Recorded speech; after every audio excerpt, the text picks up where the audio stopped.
Portkey AI claims to be your gateway to the AI world, but does it really deliver? With so many platforms out there promising the moon, let's dive into what Portkey AI truly offers and whether it's worth your time and investment.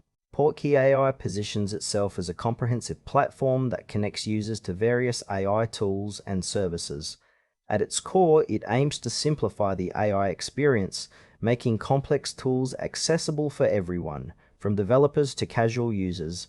The interface is sleek and user-friendly, which is a definite plus for those who may not have a technical background. You can explore a variety of AI models and applications, which is great if you're looking to experiment or integrate AI into your projects.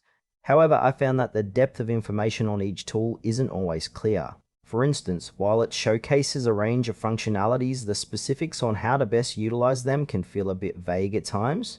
The target audience seems broad, but I wonder if advanced users might find it lacking in depth. Overall, the platform feels promising but leaves some questions about its full capabilities. Let's break down the pros and cons.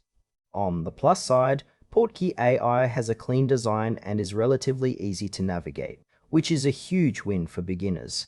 The variety of tools available is impressive, especially if you're just starting out with AI. However, there are some notable downsides. The lack of detailed documentation or tutorials can be frustrating for users who might need a little extra guidance.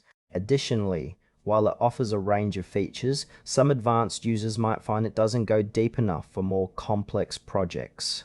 Trust is another concern. The platform is still relatively new and there isn't a lot of user feedback available yet.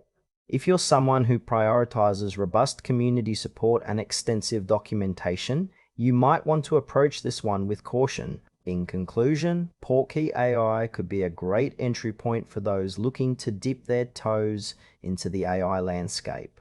If you're a beginner or someone who wants a simple interface, it's worth considering. But if you're after more advanced features and detailed support, you might want to explore other options. Overall, it feels like a work in progress.